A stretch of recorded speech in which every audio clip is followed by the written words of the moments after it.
సుధీర్ నిర్మల్ నుంచి రాస్తున్నారు. నాగదోషాలు ఉన్నవారు నాగపంచమి రోజున ఏం చెయ్యాలి తెలియజేయగలరు అంటూ రాస్తున్నారు. ఏ దోషం ఉన్నవారైనా ఆ దేవతను ఆరాధించండి. ఒకటే ఆరాధించే విధానం ఒకటే కదా. ఇప్పుడు చాలామంది కొందరు మహానుభావులు పాములకు పాలు పోస్తుంటారు. పాలు తాగవు పాములు, కొందరి వాదన కదా.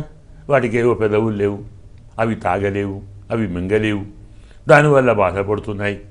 తాగకుంటే పోయకూడదా? మనం దేవునికి ఆరింపజేస్తున్నా, తింటున్నాడా? ఆలోచించండి. తినటం లేదు కాబట్టి ఆరగింప మానేతామా? ఎప్పుడూ దేవతలు భుజించవు. దేవతలు చూపుతో తింటాయి. చక్షుషా ఖాదంతి దేవతా, కంటితో తింటారు, నోటితో కాదు. పాము కళ్ళు ఉన్నాయి కదా, చాలు. అందువల్ల పాలు పొయ్యాలా వద్దా అనేది తర్వాత సమస్య. అరగింపు చేయండి పాలను. పుట్టదాకా వెళ్ళి అక్కడ స్వామిని చూచి ఆరాధించే బదులు ప్రతిమను ఇంట్లో పెట్టుకోండి, నాగప్రతిమను.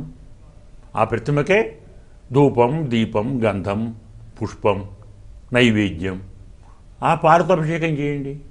మన చేతిలో ఉంటాడు, అర్చామూర్తి అంటాం, మన ముందర ఉంటాడు.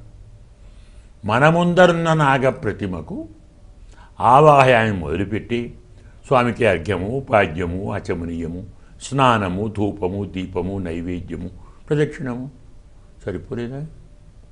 ఆ సమయంలో మీకు ఏ దోషాలు ఉన్నాయో ఆ దోషాల లిస్టు వారికి వినిపించి స్వామి మమ్ములను కడతీర్చండి ప్రార్థిస్తే అనుగ్రహిస్తాడు. అది ఒక రోజుతో పోతుందా?